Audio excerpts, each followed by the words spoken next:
HD Kumaraswamy ಅವರ denotification file ತರಿಸಿ ನಾನೊಮ್ಮೆ ನೋಡ್ತೀನಿ. ನಾನು ತಪ್ಪಾಗಿದ್ದರೆ ಖಂಡಿತ ಇನ್ವೆಸ್ಟಿಗೇಷನ್ ಮಾಡಿಸ್ತೀವಿ ಅಂತ ಹೇಳಿ ಸಿಎಂ ಸಿದ್ದರಾಮಯ್ಯ ಒಂದು ಕಡೆ ಮಾತಾಡಿದ್ದಾರೆ. ಆ ಭೂಮಿ ಕುಮಾರಸ್ವಾಮಿ ಭಾಮೈದನಿಗೆ ರಿಜಿಸ್ಟರ್ ಆಗಿಬಿಟ್ಟಿದೆ. ಅದು ಅವರ ಅತ್ತಿಗೆ ಹಲವರು GPA ಮಾಡಿಕೊಟ್ಟಿದ್ದಾರೆ.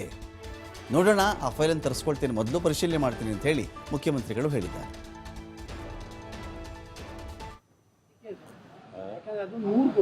ನೂರು ಎಕರೆ ಇರುವಂತ ಕಾರಣಕ್ಕೋಸ್ಕರವಾಗಿ ತನಿಖೆಗೆ ಆರ್ಡರ್ ಆಗ್ತಾ ಇದೆ. ತನಿಖೆ ಶುರು ಮಾಡ್ತಾ ಇದ್ದಾರೆ. 100 ಎಕರೆ 100 ಎಕರೆ ಒಂದು ಎಕರೆ 11 ಗುಂಟೆ ರೀ, ಸರಿಯಾಗಿ ತಿಳ್ಕ. 1 ಎಕರೆ 11 ಗುಂಟೆ ವ್ಯಾಲ್ಯೂ, ಬಿಕಾಸ್ ಅದು ಬಹಳ ಇಂಪಾರ್ಟೆಂಟ್ ಜಾಗದಲ್ಲಿರೋದ್ರಿಂದ ಬೆಲೆ ಬಾಳ್ತಕ್ಕಂಥ ಜಮೀನು. ಅಂಥದನ್ನ ಡಿನೋಟಿಫೈ ಮಾಡಿದ್ದಾರೆ. ಅದರಲ್ಲೂ ಕುಮಾರಸ್ವಾಮಿಯವರ ಭಾಮೈದನಿಗೆ ಮಾಡಿದ್ದಾರೆ.